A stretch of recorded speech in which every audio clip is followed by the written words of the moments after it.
The experience for Abraham's family was that a prophetic word that will set their mind at rest and that will comfort them and let them know that for sure the child that they had been waiting for is coming next year had been released. Not only was he released, there was a fellowship with the Father of light.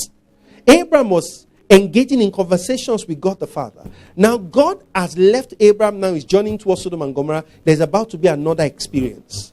By the time God gets to Sodom and Gomorrah, the man by the name of Lot was at the gate of the city.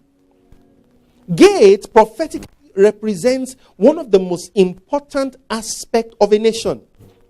What comes into Nigeria, for example, and what goes out of Nigeria is largely determined not just by the people who want to bring anything in, it's determined by the customs and the immigration officers at the border. So, for example, there have been numerous instances where they say, okay, the customs intercepted a container that contained maybe 500,000 AK-47 at Apapa Wharf. In other words, some person somewhere had an intention of violence and made a motion to bring weapons of violence into the country, but at the gate of the country, a vigilant officer who was standing at his duty post intercepted those weapons and stopped the weapons from going inside. In like manner, when it comes to family, there are gates. And things can enter into the family of a child of God just because the custom officer at the gate either took bribe, was insensitive, or was stupid, or was silly, or was living in sin, or was even absent. And so we find out that this man that is a man of God is manning a gate that is not supposed to be manning to start with. He is the father over his own family. He is the watchman over his own family. But he has assumed the responsibility to be a watchman over a city that is sin-laden, that God is angry with.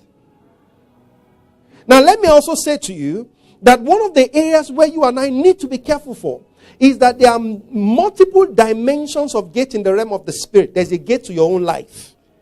And you also as a man or as a woman can become a gate to another space.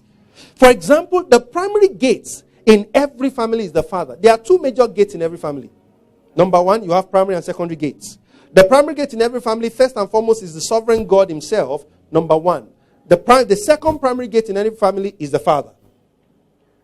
Then secondary gate in the family, the mother and the children. And any other person that may find their way into the family. So it therefore implies that spiritually, every member of that family are gates, in a sense. But you see, there are gates and there are gates. There are things that can gain access into a family through a child. That child has opened the gate of his own life, or somebody at the gate of his life was careless, and a spirit invaded his life. And as that child carries that virus, it brings it into the house. Before that virus begins to eat him up and invade the space of that family, the father of that house himself sees the virus, intercepts it, and extinguishes that virus in the life of that child before the virus can even become a household virus. So we have seen children who come home with strange habits. As a result of association outside, something happened maybe through eating or laying on of hands. A strange spirit gains access into the life of this child. This child comes home. The family is not even aware. The father is blind to it. And the spirit begins to grow in the life of this child because the father is not aware. The mother is busy. And the younger ones, nobody sees anything. And the spirit becomes a stronghold. Now, the man who has responsibility over the life of that child is the father. And is the first person God will hold accountable. That when your children walk through the door, as that child walks, even the way he walks, you are looking at, is there anything about this child that is not consistent with the covenant that we have in God, in this family? When your wife moves, you look at her, what do you see? You just see her body? You just see her smile? Do you look at her and know that something is not right? Immediately I came inside, I saw him, I knew something wasn't right. Immediately I came inside, I said, no, something is wrong with this man.